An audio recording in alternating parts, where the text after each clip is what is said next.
ఈరోజు చాలా ముఖ్యమైన రోజు. మీ అందరూ కూడా మంచి మనసుతోటి రాబోయే 2 నెలలు మంచి మనసుతోటి ఆలోచన చేయాలని కూడా కోరుతా ఉన్నాం. ఏదైతే ఎలక్షన్స్ ముందు జగనన్న మీ అందరి కోసం మీ అందరూ కోరుకున్న విధంగా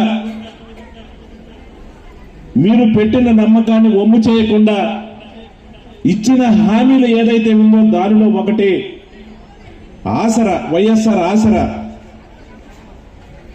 ఆసరా కార్యక్రమానికి సంబంధించి రాష్ట్ర వ్యాప్తంగా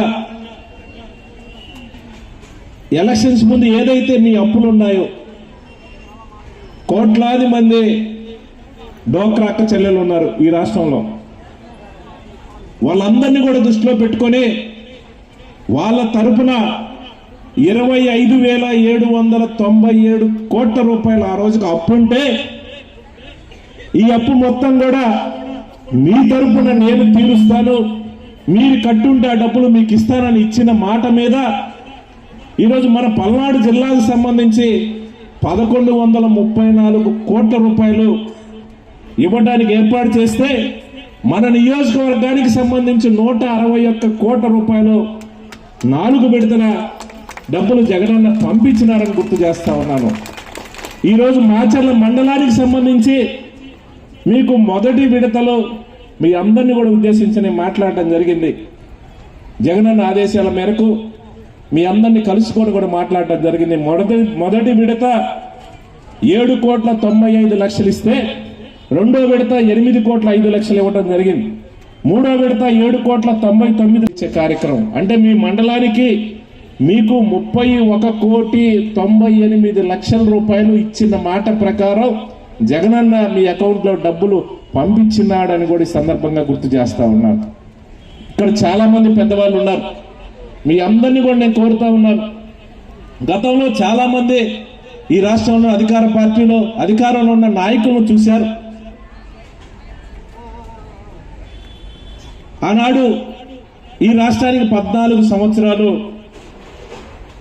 ముఖ్యమంత్రిగా చేసి చెప్పుకునే చంద్రబాబు నాయుడు కూడా చూశారు, ఆయన పాలన కూడా చూశారు. ఏవైతే 4 విడతల్లో ఆసరా ద్వారా అక్క చెల్లెలకు డబ్బులు ఇచ్చారు, ఎక్కడా కూడా దీంట్లో పార్టీలను చూడలా, మతాలను చూడలా, వర్గాలను చూడలేదు. ఆయన ఒకటే ఆలోచన చేశారు, అప్పులున్న అక్క చెల్లెళ్ళకి నేను ఇచ్చిన మాట నెరవేర్చాలనే ఆలోచనతో చేయడం జరిగింది. ఎక్కడా కూడా నేను మాట్లాడింది మీరు తప్పుగా అనుకోవద్దు. మీరు ఇక్కడ కూడా ఈ గ్రూపుల్లో కూడా కొంతమంది తెలుగుదేశం పార్టీకి సంబంధించిన సానుభూతులు ఉంటే ఉండొచ్చు, కానీ ఎక్కడా కూడా నేను ఇది ప్రస్తావన చేసే కాదు. కానీ నేను చెప్తా ఉన్నాను, ఎందుకంటే ఎక్కడ కూడా అవన్నీ చూడలే. అప్పున్నారు, తీర్చాలి, వాళ్ళకి సహాయం చేయాలనే లక్ష్యంతో జగనన్న ఈరోజు పనిచేస్తా ఉన్నారు. 4 విడతలుగా మీ మండలంలోనే ఈరోజు 31,98,00,000 రూపాయల అక్షరాల మీకు అప్ప చెప్పినారనంటే నిజాయితీకి మాట ఇస్తే వెనక్కి పోకుండా మీకోసం మాట మీద అక్క చెల్లెలకి గత ప్రభుత్వాలు కూడా చూశారు. ఏ రాజకీయ మీటింగ్ ఉన్నా కూడా మిమ్మల్ని పిలిచే పరిస్థితి, ప్రభుత్వ కార్యక్రమాలు ఉంటే ఏదైనా మిమ్మల్ని పిలవచ్చు. కానీ గత ప్రభుత్వాలు ఏ రాజకీయ మీటింగ్ ఉన్నా కూడా మిమ్మల్ని ప్రతి మీటింగ్ కూడా పిలిచే పరిస్థితి. నేను ఏదో చేస్తానని కళ్ళబొల్లి మాటలతోటి 2019 ఎలక్షన్స్ ముందు ఆనాడు ముఖ్యమంత్రిగా ఉన్న చంద్రబాబు నాయుడు ఏం చెప్పారు, మీ రుణాలన్నీ కూడా పూర్తిగా కూడా నేను రుణమాఫీ చేస్తాను, రేపు అధికారంలోకి రాగానే మీ అప్పులన్నీ కూడా నేను తీరుస్తానని చెప్తే చాలా మంది అక్క చెల్లెలు ఏం చేశారనంటే చంద్రబాబు నాయుడు మీద నమ్మకంతో రాగానే నా అప్పులు తీరుతాయని వాళ్ళు కొన్ని ఇన్స్టాల్మెంట్ కట్టకుండా కూడా చాలా మీ ఖాతాలు మీ అకౌంట్లు ఎన్పి అయిన మాట వాస్తవం కాదని అడుగుతా ఉన్నా. కానీ ఏం చేశాడు, అధికారంలోకి వచ్చిన తర్వాత ₹1 అయినా సరే మీరు రుణమాఫీ చేసినాడని అడుగుతా ఉన్నాను. పచ్చిగా మోసం చేసిన మాట వాస్తవం కాదని అడుగుతా ఉన్నాను.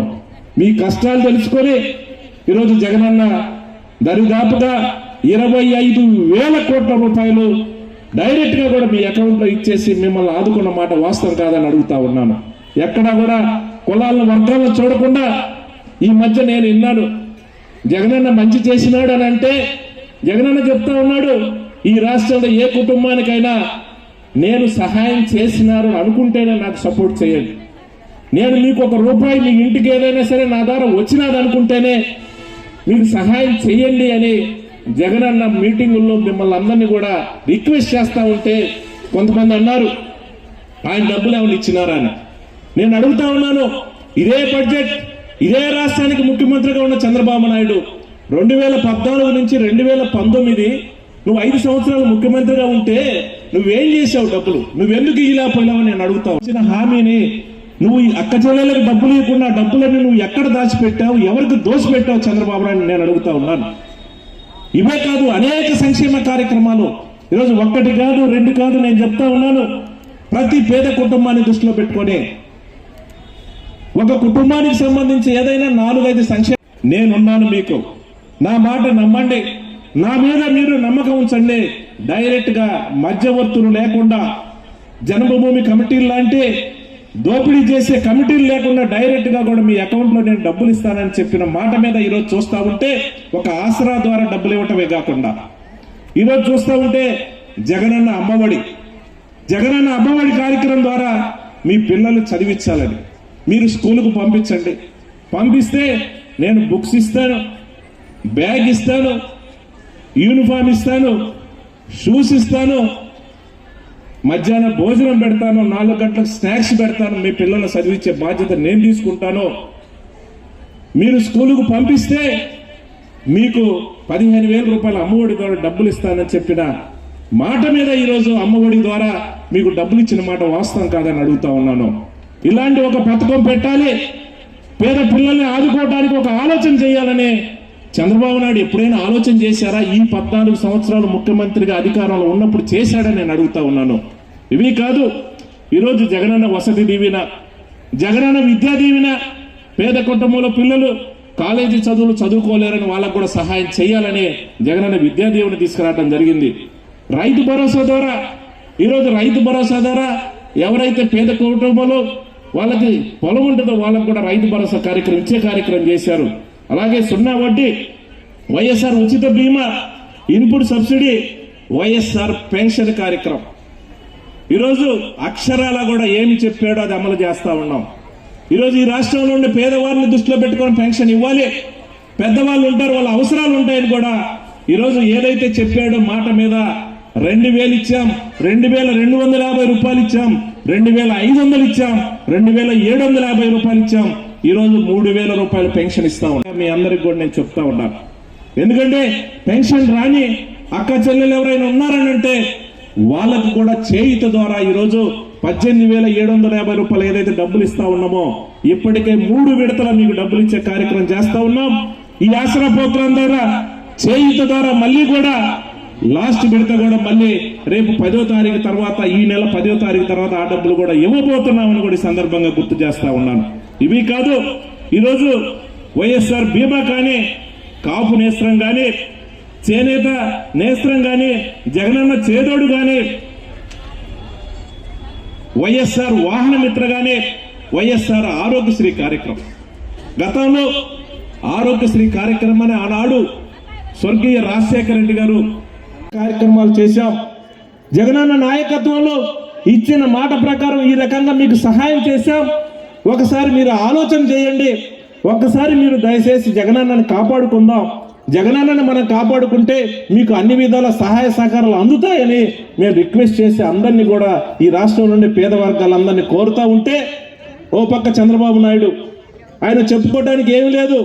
నేను అడుగుతా ఉన్నాను, నువ్వు ఈ రాష్ట్రానికి 14 సంవత్సరాలు ముఖ్యమంత్రిగా చేసినా చెప్పుకునే నీవు నిర్దిష్టంగా ఈ పేద కుటుంబానికి, ఈ పేద వర్గానికి ఈ రూపాయిని సహాయం చేశానని చెప్పే ధైర్యం చంద్రబాబు నాయుడుకు ఉందా, నాయకులకు ఉందా నేను అడుగుతా ఉన్నాను. వాళ్ళకి చెప్పుకోవడానికి ఏమీ లేదు. లేస్తే స్టేజీల మీద జగనన్నను తిట్టడం, లేస్తే స్టేజీల మీద ఎమోషనల్గా కులాలను రెచ్చగొట్టడం, అదే డైరెక్షన్ నియోజకవర్గాల్లో చూస్తూ ఉంటే ఎక్కడ ఏ చిన్న సంఘటన వాళ్ళే క్రియేట్ చేసి దాన్ని పెద్దగా ప్రచారం చేసి ఇక్కడేదో అన్యాయం జరుగుతూ ఉంది, ఇక్కడేదో జరిగిపోతూ ఉందని ఎమోషన్ క్రియేట్ చేసి తద్వారా కన్ఫ్యూజన్ క్రియేట్ చేసి 4 ఓట్లు రావడానికి ఈరోజు సిగ్గు లేకుండా తెలుగుదేశం సంబంధించిన అధినాయకుడు చంద్రబాబు నాయుడు దగ్గర నుంచి నియోజకవర్గ స్థాయి మండల స్థాయి నాయకుల దాకా కూడా పనిచేస్తూ ఉన్నారు. నాకు ఉదయాన్నే నాకు ఫోన్ చేశారు, కొత్తపల్లి గ్రామంలో ఒక బైకు తగలబడిందని. నేను వెంటనే ఎస్పీ గారికి కూడా చెప్పడం జరిగింది, నేను అక్కడున్న ఎస్ఐ గారు కూడా చెప్పడం జరిగింది. ఇమ్మీడియట్ గా ఎవరు చేశారో ఏందనేది నిజాలు తేల్చమని చెప్పడం జరిగింది. నిజాలు తేల్చండి, ఎవరైతే వాళ్ళ మీద శిక్షించండి అని కూడా చెప్పడం జరిగింది. కానీ వాళ్ళకు సంబంధించిన మీడియాలో ఇదేదో వైఎస్ఆర్ పార్టీ వాళ్ళు చేస్తున్నారని దుష్ప్రచారం చేసి మాకే వార్నింగ్లు ఇచ్చే పరిస్థితి. అంటే ఈ రకంగా టెంప్ట్ చేసి ఏదో రకంగా అలజడులు చేసి తద్వారా 4 ఓట్లు రావడానికి వాళ్ళు ప్రయత్నం చేస్తే వైఎస్ఆర్ పార్టీకి సంబంధించి జగనన్న ఆదేశాల మేరకు ప్రతి పేద కుటుంబానికి ఒక భరోసా ఇస్తా ఉన్నాం. ప్రతి పేద కుటుంబానికి ఇది మేము చేస్తాం, ఇది సహాయం చేశాం. రాబోయే రోజుల్లో మీ అవసరాల కోసం మీ కుటుంబాలకు ఒక భరోసా ఇవ్వడానికి జగనన్న నాయకత్వంలో మేము పనిచేస్తామని మీకు ఒక ధైర్యాన్ని, ఒక భరోసాని, ఒక నిజాయితీగా మీకు నమ్మకంని కలిగించే విధంగా మేము ప్రయాణం చేసి మేము చెప్తా ఉంటే వాళ్ళు ఇలాంటి కళ్ళబొల్లి కబుర్లతోటి ఇలాంటి టెంప్టేషన్ క్రియేట్ చేసి ఏదో చిన్న చిన్న గొడవల్ని పెద్దది చేసేసి కావాలనే డైవర్ట్ చేస్తూ ఉన్నారు. దయచేసి ఇక్కడున్న అక్క చెల్లెళ్ళు అందరికీ కూడా నేను మిమ్మల్ని అందరినీ కూడా నేను కోరుతా ఉన్నాను, మీరు గడిచిన ఈ 4 సంవత్సరాల 10 నెలల కాలంలో మీ కుటుంబంలో ఏదైనా సరే సహాయం అందింది, ఇదే రకంగా మీకు సహాయం అందాలనంటే జగనన్నను మనం కాపాడుకోవాల్సిన అవసరం ఉంది. దయచేసి మీరు మంచి మనసుతోటి కులాలకు పార్టీలకు అతీతంగా జగనన్నను మీకు సపోర్ట్ చేయాలని కూడా మిమ్మల్ని అందరినీ కూడా నేను కోరుతా ఉన్నాను. ఎందుకంటే వాళ్ళందరూ కూడా ఒక రైతు కుటుంబం, మన అందరం కూడా పొలాల్లో పోయి పనులు చేసుకునే పరిస్థితి. మన కుటుంబంలో ఏదైనా సరే ఒక 500 ఒక 1000 రూపాయలు ఏదైనా పండగలకనో హాస్పిటల్ ఖర్చులకనో పిల్లల కోసమో ఒక 1000 రూపాయలు అవసరం అనుకుంటే ఎవరైనా ఊరకి ఇస్తారని అడుగుతా ఉన్నాను, ఎవరైనా సరే ఇస్తారని అడుగుతా ఉన్నాను. మన పక్కింటి వాళ్ళ దగ్గర, మన బంధువుల దగ్గర, మన తెలిసిన వాళ్ళ దగ్గర అవసరం కోసం ఒక 1000 రూపాయలు మనం తీసుకుంటే, అప్పు తీసుకుంటే మళ్ళీ కూడా ఆ డబ్బులు వాళ్ళకి తిరిగి చెల్లించాల్సిన పరిస్థితి అప్పుగానే ఉంటుంది. కానీ ఇలాంటి అవసరాలు ఉంటాయి. 4 సంక్షేమ కార్యక్రమాలు ఆ కుటుంబంలో మనం ఇస్తే ఈ రాష్ట్రంలో అక్క చెల్లెళ్ళు ఆ కుటుంబాన్ని బ్రహ్మాండంగా కూడా పక్క వాళ్ళ దగ్గర పోయి చేయి జాపకుండా వాళ్ళు తలెత్తుకొని వాళ్ళ అవసరాల కోసం నిబ్బరంగా కూడా ధైర్యంగా కూడా ఆ కుటుంబాన్ని నడుపుతారనే ఆలోచనతో జగనన్న లేస్తే నా అక్క చెల్లెలకు నేను చేస్తాను, ఏమి ఇచ్చినా కూడా ఈరోజు హౌస్ సైడ్స్ ఇచ్చినా నా అక్క చెల్లెల ద్వారానే ఇవ్వాలనే ఆలోచన చేస్తూ ఉన్నారు. ఈరోజు పెన్షన్ కానీ, చేయూత కానీ, ఆసరా కానీ, ఏ రూపాయి అయినా సరే, అమ్మఒడి కానీ ఏదైనా సరే మొదటి ప్రయారిటీ ఈరోజు ఈ రాష్ట్రంలో అక్క చెల్లెల ద్వారానే ఇస్తూ ఉన్నారు. ఇది ఎందుకంటే డైరెక్ట్గా ఆ కుటుంబానికి సహాయం అందుద్ది, ఆ కుటుంబానికి ఉపయోగపడతాయనే ఆలోచనతో జగనన్న ఈరోజు మంచి మనసుతో ఆలోచన చేస్తూ ఉన్నారు. మీరందరూ కూడా వాళ్ళకు సంబంధించిన మీడియాలో పేపర్లు కొంతమంది గమనించే ఉంటారు. లేస్తే ఈరోజు వాళ్ళకి సంబంధించిన మీడియాలో వాళ్ళకు సంబంధించిన పేపర్లో కానివ్వండి ఇష్టం వచ్చినట్టుగా మాట్లాడుతూ ఉన్నారు, జగనన్నను తిడుతూ ఉన్నారు, జగనన్నను సైకో అని కూడా ఇష్టం వచ్చి మాట్లాడుతూ ఉన్నారు. నేను అడుగుతా ఉన్నాను, 2 లక్షల కోట్ల రూపాయలు ఇచ్చిన మాట ప్రకారం ఈ రాష్ట్రంలో పేదవాళ్ళకు సహాయం చేసినందుకు జగనన్న సైకో అనాలని కూడా నేను అడుగుతా ఉన్నాను. ఇది న్యాయమేనా అని నేను అడుగుతా ఉన్నాను. ఏం నువ్వు చేయలేకపోయినావు, నువ్వు 1 రూపాయి కూడా ఒక స్కీమ్ ద్వారా ఇవ్వకపోయినావు. మీరు ఆ రోజు ఈ రాష్ట్రంలో పేద కుటుంబాలను చదివించాలంటే, పిల్లలు చదివించాలని అమ్మఒడి పెట్టాలని నీకు ఆలోచన కూడా రాని పరిస్థితి. ఒక చేయూత ద్వారా పెన్షన్ రాని అక్క చెల్లెలకి మనం డబ్బులు ఇవ్వాలని నీకు ఆలోచన కూడా రాని పరిస్థితి. ఈ రాష్ట్రంలో ఉండే గ్రామాల్లో ఉండే స్కూల్స్ని బ్రహ్మాండంగా బాగు చేసి ఆ స్కూల్స్లో పేద పిల్లలు చదివించాలని నీకు ఆ రోజు ఆలోచన రాలేదు. ఈరోజు జగన్మోహన్ రెడ్డి గారు నాడు నేడు ద్వారా స్కూల్స్ బాగు చేసేసి 2,40,000 కోట్ల రూపాయల సంక్షేమ కార్యక్రమాల రూపంలో ఈ రాష్ట్రంలో పేద కుటుంబాలకు జగనన్న డైరెక్ట్ గా మీ అకౌంట్ లో డబ్బులు వేస్తే ఈ డబ్బులన్నీ కూడా నువ్వు ఏం చేసినావు? నువ్వు 5 సంవత్సరాలు ముఖ్యమంత్రిగా ఉన్నప్పుడు చంద్రబాబు నాయుడు నేను అడుగుతా ఉన్నాను, నీవు నీ బినామీలకి రాజధాని పేరుతోటి నీ బినామీలకి నువ్వు దోచిపెట్టే కార్యక్రమం చేశావు. సింగపూర్ కంపెనీలు తీసుకొచ్చి వాళ్ళకి డబ్బులు ఇచ్చే కార్యక్రమం చేశావు. తప్పితే పేద కుటుంబాలను ఎక్కడా కూడా నువ్వు ఆలోచన చేసిన పరిస్థితి లేదు. ఈరోజు చూస్తూ ఉంటే ప్రతి నిమిషం ప్రతి క్షణం కూడా ఈ రాష్ట్రంలో పేదవారికి సహాయం చేయాలి. ఒక సంక్షేమ కార్యక్రమాలే కాదు, అభివృద్ధి చేసే విషయంలో కాదు, రాజకీయంగా కూడా మనం పైకి తీసుకురావాలి, అన్ని వర్గాలను కూడా తీసుకొని రావాలనే ఆలోచనతో ఈరోజు జగనన్న పనిచేస్తా ఉన్నాడు. జగనన్న ఆదేశాల మేరకు ఒక మాచర్ల మండలానికి సంబంధించి ఒక జెడ్పీటీసీగా ఒక ఎస్టీ ఎరుకల చెంచు కులానికి సంబంధించి మలుసాని పెట్టినారంటే ఇది జగనన్న ఆదేశాల మేరకు ఒక ఎస్టీ అతనికి పెట్టినారని కూడా నేను గర్వంగా కూడా చెప్పగలను. ఇవే కాదు, మాచర్ల మున్సిపాలిటీలో ఒక ఎస్సీ వర్గానికి సంబంధించి చిన్న యేసోబుని మున్సిపల్ చైర్పర్సన్ గా చేసినారంటే అది జగనన్న ఆదేశాల మేరకు ఆ కులాలను పట్టుకొని రావాలని చేసినాను గుర్తు చేస్తా ఉన్నాను. ఇవే కాదు, ఈరోజు మీ ఎంపీపీగా ఉన్న బూడిద మంగమ్మ శ్రీనివాసన్ కూడా పెట్టినారంటే ఒక బీసీ వర్గానికి సంబంధించి ఒక వ్యక్తిని పెట్టినారంటే ఇది జగనన్న ఆదేశాల మేరకు ఇక్కడ పెట్టినారని సందర్భంగా తెలియజేస్తా ఉన్నాను. ఒక పదవి వచ్చినప్పుడు అందరికీ న్యాయం చేయాలనే ఆలోచనతో మొదటి విడత ఈరోజు బూడిద శ్రీను బాధ్యతలు స్వీకరిస్తే దీని తర్వాత ఖచ్చితంగా కూడా సుజాత కోటిరెడ్డి ఖచ్చితంగా నెక్స్ట్ ఎంపీపీగా ఎక్కబోతా ఉన్నారు. కొంచెం కోటిరెడ్డి ఆవేశపడతా ఉన్నాడు, దయచేసి కొంచెం ఆలోచన చేయమని. పార్టీ ఏ నిర్ణయం తీసుకున్నా మన అందరి కోసం సంక్షేమ కార్యక్రమాలు ఇస్తూ ఏదైనా సరే అన్ని కులాలను కూడా మనం జాగ్రత్తగా పట్టుకొని జాగ్రత్తగా కూడా తీసుకొని రావాలని జగనన్న ఆదేశాల మేరకే పనిచేస్తా ఉన్నాం. నేను అందరికీ చెప్తా ఉన్నా, జగనన్న ఏం ఆదేశించాడో ఖచ్చితంగా తూచా తప్పకుండా అదే అమలు చేసే కార్యక్రమం చేస్తా ఉన్నాం. మన నరసరావుపేట పార్లమెంటుకు సంబంధించి ఎప్పుడు కూడా ఏ రాజకీయ నాయకుడు ఏ రాజకీయ పార్టీ ఆలోచన చేయని విధంగా కూడా ఈరోజు అనిల్ కుమార్ యాదవ్ గారు ఎంపీగా కూడా వైఎస్ఆర్ పార్టీ తరఫున అభ్యర్థిగా రాబోతా ఉన్నారు. జగనన్న పంపించబోతా ఉన్నారు. ఒక సామాజిక సమతుల్యం, సామాజిక న్యాయాన్ని పాటించే విధంగా ఒక బీసీ వర్గానికి సంబంధించిన అనిల్ కుమార్ యాదవ్ గారిని ఎంపీగా పంపించబోతా ఉన్నారు. మీరందరి మంచి మనసుతోటి జగనన్న పంపించిన ఏదైతే అభ్యర్థిని మంచి మెజారిటీ తోటి గెలిపించాలని కూడా మీ అందరినీ కూడా నేను కోరుతా ఉన్నాను. ఎందుకంటే ఈ 5 సంవత్సరాలు కూడా జగనన్న సీట్లో కూర్చున్న తర్వాత ఇక్కడున్న మీకు సహాయం అందిన సీట్లో మేము కూర్చున్నా, సంక్షేమ కార్యక్రమాలు తీసుకొని మీరు అక్కడ కూర్చున్నా, ఇవన్నీ కూడా జగనన్న ఆదేశాల మేరకు జగనన్న తోటే ఆయన అనుకున్నాడు కాబట్టి జరిగిన ఆయన కూడా మనందరం కూడా నిజాయితీగా చెప్పే పరిస్థితి. ఈరోజు జగనన్నకు సంబంధించి మనకి ఇన్ని విధాలు కూడా సహాయం చేసిన నాయకుడిని మళ్ళీ ముఖ్యమంత్రిగా ఎన్నుకునే ఎలక్షన్ రాబోతా ఉంది. రాబోయే 2 నెలల కాలంలో మనం ఆయన రుణం తీర్చుకోవాల్సిన అవసరం ఉంది. మీ దగ్గర నుంచి స్థానికంగా ఉండే ఎంపీటీసీ జెడ్పీటీసీ నా దగ్గర నుంచి కూడా అందరం కూడా జగనన్నను ముఖ్యమంత్రి చేసుకునే విషయంలో మనం నిక్కచ్చిగా నిజాయితీగా పనిచేద్దామని సందర్భంగా తెలియజేస్తా ఉన్నాను. ఈ అందరినీ కూడా నేను కోరుతా ఉన్నాను. ఏదైనా తెలుగుదేశం నాయకులు చెప్పే కళ్ళబొల్లి మాటలతోటి ఈరోజు వాళ్ళు ఇంటింటికి తిరుగుతూ ఉన్నారు.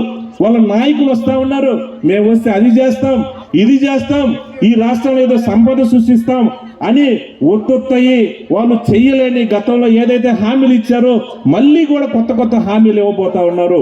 మీ అందరికీ తెలిసిన విషయమే. గతంలో ఏం చెప్పాడు? ఇంటికి ఒక ఉద్యోగం ఇస్తామన్నాడు. ఉద్యోగం ఇవ్వలేకపోతే 2000 రూపాయలు నిరుద్యోగ వృత్తి కింద డబ్బులు ఇస్తానని చెప్పాడు. ఒక్క ఉద్యోగమైన ఇచ్చాడని నేను అడుగుతా ఉన్నాను. జగనన్న వచ్చిన తర్వాత ఈరోజు చూస్తే సచివాలయాన్ని ఏర్పాటు చేసి 1,30,000 మందికి ఒకేసారి ఉద్యోగాలు ఇచ్చిన మాట వాస్తవం కాదని అడుగుతా ఉన్నాను. ఈ రకంగా మంచి చేయాలనే ఆలోచన ఎప్పుడైనా చంద్రబాబు నాయుడు ఆలోచన చేశాడని అడుగుతా ఉన్నాను. ఇంత మంచి కార్యక్రమాలు చేసే జగనన్నకి మీ అందరి యొక్క ఆశీస్సులు ఇవ్వాలని కూడా మంచి మనసుతోటి ఇవ్వాలని నేను కోరుతా ఉన్నాను.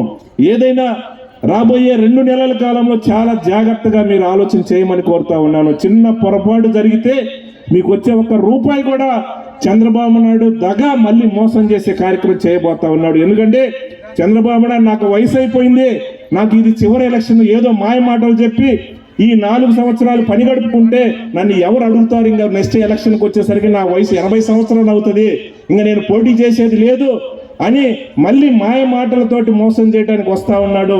దయచేసి మీరు ఒకసారి ఆలోచన చేయమని కోరుతా ఉన్నాను. ఎందుకంటే ఈ రాష్ట్రంలో జగనన్నను మనం కాపాడుకుంటే ఎక్కడా కూడా కులాలను చూడాల, మతాలను చూడాల, వర్గాలను చూడలే, ఎవరికి ఏ సంక్షేమ కార్యక్రమం ఏది అవసరం అనుకుంటే డైరెక్ట్ గా కూడా వాళ్ళకి డబ్బులు. ఎవరైనా ఉంటే మీ కుటుంబాల్లో దయచేసి ఒకసారి మంచి మనసుతోటి ఆలోచన చేయండి. ఎక్కడా కూడా కులాలకు వర్గాలకు అతీతంగా ఈ 4 సంవత్సరాలు జగనన్న ఏదైనా సరే మీ కుటుంబాలకు సహాయం అందింది అని అంటే దయచేసి ఒక మంచి మనసుతోటి మీ కుటుంబ సభ్యులతోటి మాట్లాడుకొని మంచి మనసుతోటి ఆలోచన చేయండి. రాబోయే రోజుల్లో ఖచ్చితంగా కూడా ఇదే రకంగా కూడా సంక్షేమ కార్యక్రమాలు అందించే బాధ్యత నేను తీసుకుంటాను జగనన్న తరపున కూడా మీ అందరికీ కూడా గుర్తు చేస్తా ఉన్నాను. ఎందుకంటే కొంతమంది మా నాయకులను తీసుకొని కొంతమంది నా చేత కూడా పనులు చేయించుకొని ఈరోజు మా పార్టీకి ఎదురుగా కూడా ప్రచారం చేసి తిరిగే కార్యక్రమం చేస్తూ ఉన్నారు. కొన్ని మా నాయకులు తప్పులు కూడా ఉన్నాయి, అది కూడా గమనిస్తా ఉన్నాను. ఎవరైతే సొంతంగా ఈ కార్యక్రమం అయిపోయిన తర్వాత అందరికీ కూడా భోజనాలు ఏర్పాటు చేశారు పక్కనే, మీరందరూ కూడా భోజనం చేసి పోవాలని మీరు అందరినీ కూడా నేను కోరుతా ఉన్నాను. ఇవే కాదు, మళ్ళీ ఇదే విధంగా మీతో స్టేజీ పంచుకునే అవకాశం మీరు ఇవ్వాలని కూడా నేను కోరుకుంటూ దయచేసి మరి ఒకసారి మీరందరూ కూడా జగనన్నను దృష్టిలో పెట్టుకొని జగనన్నకి మీకు ఒక సంపూర్ణ మద్దతు, సంపూర్ణ సపోర్ట్ చేయాలని, జగనన్న మీద నమ్మకం ఉంచండి, మీకు అన్ని విధాల న్యాయం జరుగుతుందని సందర్భంగా తెలియజేసుకుంటూ మీ దగ్గర నుంచి కూడా సెలవు తీసుకుంటా ఉన్నాను. జై జగన్, జై జగన్, జోహార్ వైఎస్ఆర్, జోహార్ వైఎస్ఆర్.